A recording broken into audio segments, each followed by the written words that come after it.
أعوذ بالله من الشيطان الرجيم. بسم الله الرحمن الرحيم.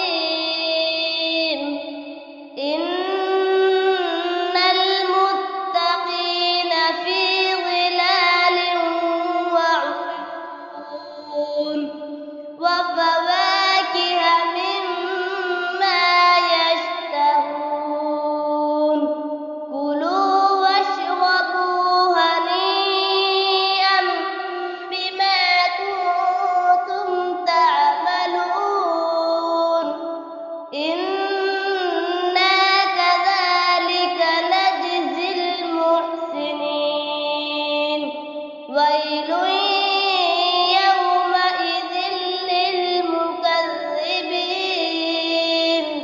كلوا وتمتعوا قليلا إنكم مجرمون. ويل يومئذ للمكذبين. وإذا قيل لهم اركعوا لا يركعون. ويل يومئذ للمكذبين.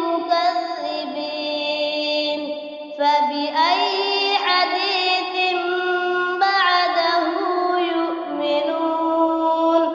بسم الله الرحمن الرحيم. قل أعوذ برب الناس ملك الناس إله الناس من شر الوسواس الخناس الذي يوسوس في صدور الناس من الجنة والناس. بسم الله الرحمن الرحيم.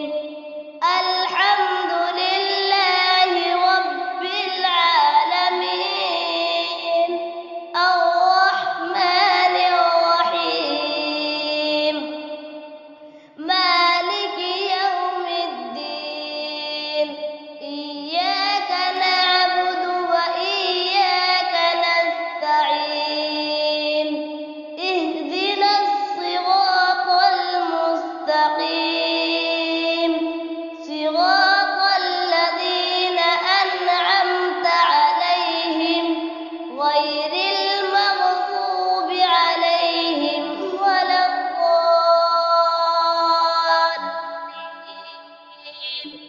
بسم الله الرحمن الرحيم. ألف لام ميم.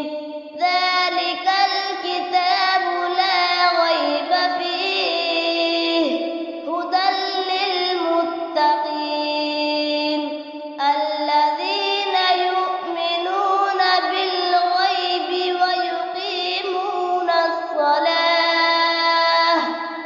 ويقيمون الصلاة ومما رزقناهم ينفقون.